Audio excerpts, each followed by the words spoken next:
पहले नहीं आ रहे थे, मैं एग्रीमेंट करके मैं ग्रुप लाई, आज सारी महिला उससे खुशहाल है। आपका प्रधानमंत्री योजना, वृद्धा पेंशन योजना, मैं चाहूंगी कि सिंचाई के क्षेत्र में सरकार को विशेष ध्यान देना चाहिए। नमस्कार, आप देख रहे हैं DTV भारत और मैं हूं आपके साथ एकता। बिहार पंचायत चुनाव का आगाज हो चुका है और इसको लेकर सरगर्मियां भी तेज हो चुकी है। सभी जनप्रतिनिधि अब दमखम से लगे हुए हैं। दूसरे चरण के मतदान को लेकर सभी जनप्रतिनिधि जनता के पास जाके वोटों की अपील कर रही है।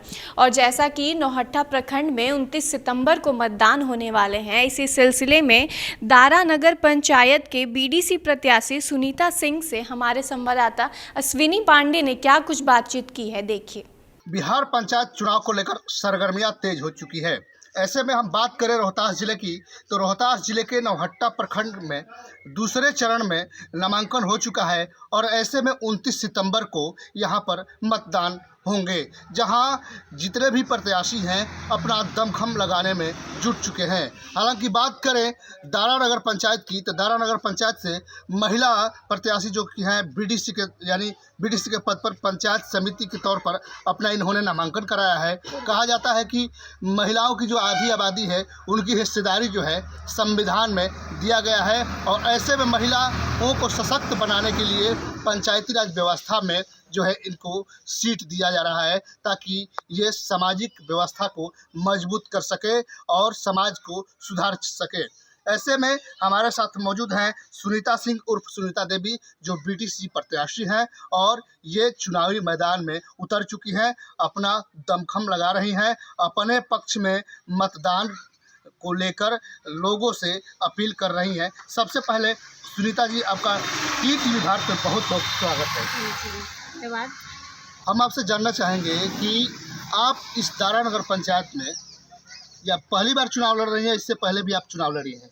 जी नहीं, यह मेरा तीसरा चुनाव है। 2 बार मैं मुखिया प्रत्याशी रह चुकी हूँ और महिलाओं का मैं ये पहले बता दूं आपको कि मैं राष्ट्रीय महिला अध्यक्ष भी हूँ। जन क्रांति समाज पार्टी जो हमारी अपनी पार्टी है, और अठावले साहब के साथ हमारा वो है, अभी चल रहा है बातचीत कि हम उनके साथ हो जाए। जी। और मैं सोची कि ये हमारा कर्म भूमि है। 25 साल से मेरा वर्क चल रहा है और 25 साल से समाज सेवा का मैं काम कर रही हूँ और इसी समाज सेवा के दम पे सारी महिला एक साइड है कि नहीं दीदी, इस बार एकदम आपको भारी से भारी मत से विजयी बनना है और आप इस क्षेत्र में आके हम लोगों का साथ रखिए, मैंने साथ दीजिए। और मेरा भी कहना है कि हिंदुस्तान में आधी आबादी महिलाओं की है, तो मैं चाहती हूँ कि पढ़ी लिखी जो साक्षर महिला है उसका हाथ मजबूत हो।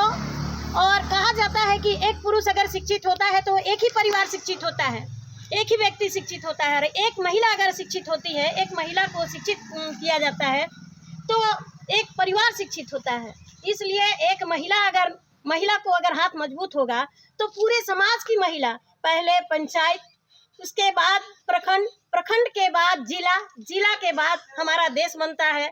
और देश की राजनीतिक, ये पंचायती राज का ही जड़ है। देश की राजनीति का जड़ पंचायती राज है। मैं कहना चाहूँगी कि पंचायती राज को ही मजबूत करना है सरकार को, और ऐसे प्रत्याशी को यहाँ रखना है। थोड़ा सरकार की भी निगाह होनी चाहिए कि वो आगे हमारा ऊपर शाखा कैसे मजबूत हो। जड़ में पानी जाएगा तभी ऊपर पत्ता निकलेगा या फल देगा। इसलिए पहले पंचायती राज को ही मजबूत करना है।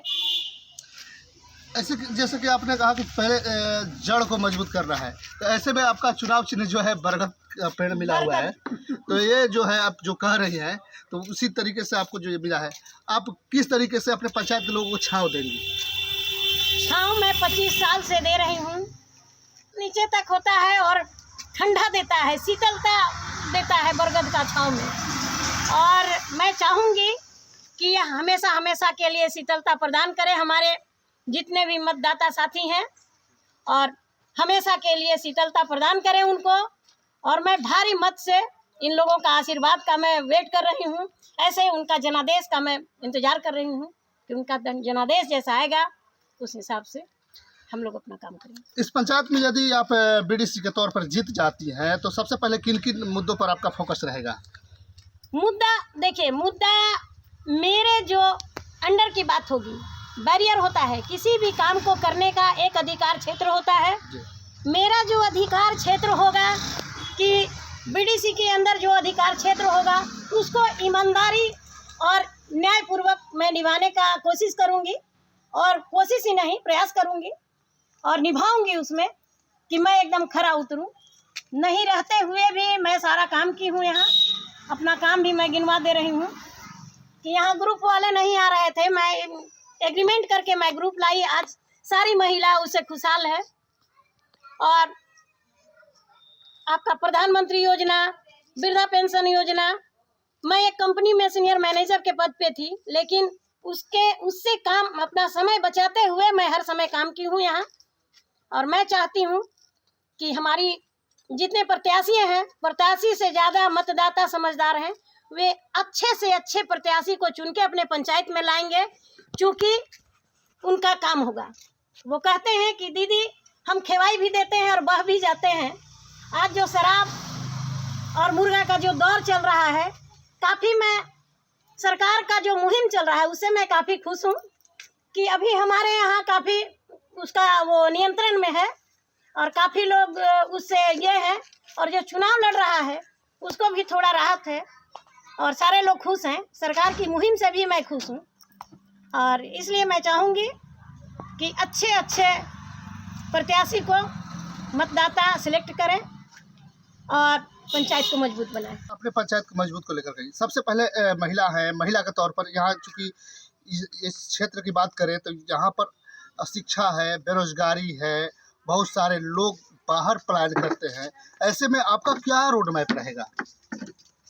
जो बेरोजगारी की बात करते हैं, अशिक्षा की बात करते हैं, तो अच्छे प्रतिनिधि नहीं होने के कारण जो हमारे यहाँ चुने हुए चुनिंदा जो लोग नेता बन के जाते हैं सांसद में, और अगर पढ़े लिखे लोग जाएंगे अपने पंचायत में क्या काम हो रहा है, क्या हमको चाहिए, और तो उसी हिसाब से काम होगा।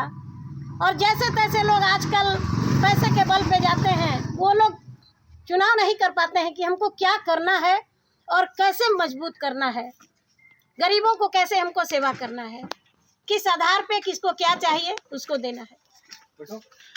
बात कर ले यहाँ की। अब शिक्षा पर बात हुई, स्वास्थ्य को लेकर बात करते हैं।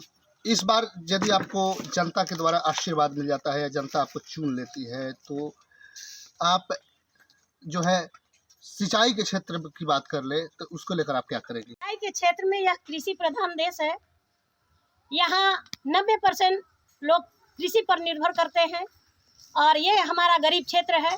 नौहट्टा प्रखंड तो ऐसे भी हम लोग सोचते हैं कि सबसे गरीब क्षेत्र है।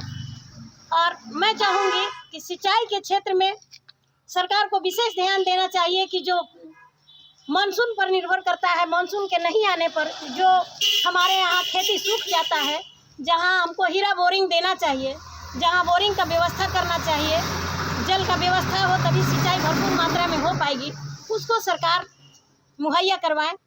और जहाँ तक रही बात शिक्षा की, तो शिक्षा में मैं यही चाहूँगी कि हमारी जो महिला की आबादी है, आधी आबादी महिलाओं की है, उसमें हम लोग मजदूर वर्ग के लोग और गरीब किसान वर्ग के लोग ज़्यादा हैं। 10% है पूंजीपति, तो 10% पूंजीपति तो कहीं भी पढ़ा लेता है, और हम लोग मजदूर वर्ग के जो महिलाएं हैं, बच्चे हैं, वो लोग पढ़ नहीं पाती हैं पूंजी के अभाव में। तो मैं सबसे पहले अपने सरकार से, मैं महिलाओं की टीम के द्वारा मैं यह सूचित करना चाहती हूँ, आज इस चैनल के माध्यम से मैं कहना चाहती हूँ कि महिलाओं का बच्चियों का आप प्राइमरी से लेके हायर सेकेंडरी तक निःशुल्क शिक्षा हो, क्योंकि अधिक से अधिक शिक्षा हमारी बच्चियों को मिल सके।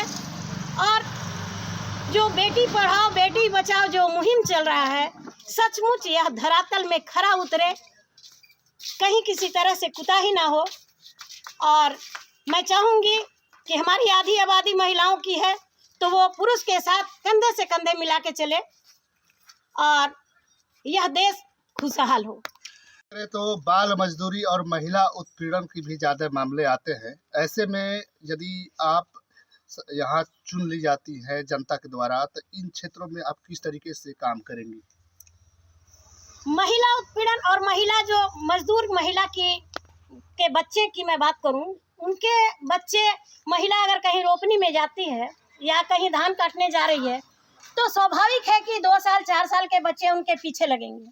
तो आंगनबाड़ी का जो केंद्र है उसमें हम लोग पहले से प्रोत्साहित करते हैं कि आप आंगनबाड़ी का केंद्र में जाइए। और मैं SRG की मास्टर ट्रेनर भी रह चुकी हूँ। पहले भी हम लोग पटना में यही डिमांड रखे थे कि जो आंगनबाड़ी चल रहा है उसमें कुछ अल्पाहार की व्यवस्था हो, तो बच्चे जो भूखे रहते हैं उस बच्चे को कुछ अल्पाहार मिल पाए, क्योंकि वो पढ़ने की तरफ अग्रसर होगी। अभी मैं बता दूं कि डेहरी ऑन सोन में आप नहर के क्षेत्र में 6 बच्चे आपके रफीगंज स्टेशन से अरेस्ट हो गए, जो भीख मांगने पर मजबूर थे और भीख मांग रहे थे। तो हमारी वो GRP की टीम गई और पूछे कि बाबू यहाँ तुम क्या कर रहे हो? बोले कि हम लोग भीख मांग रहे हैं। तो घर में खाना नहीं है? तो जी नहीं। पिताजी क्या करते हैं? तो कुछ नहीं, बालों का काम बंद है, कोई रोजगार नहीं है, तो हम लोग भीख मांग के खाते हैं। तो स्वाभाविक है कि घर में अगर खाना नहीं मिलेगा तो बच्चे कहीं भी जाएंगे।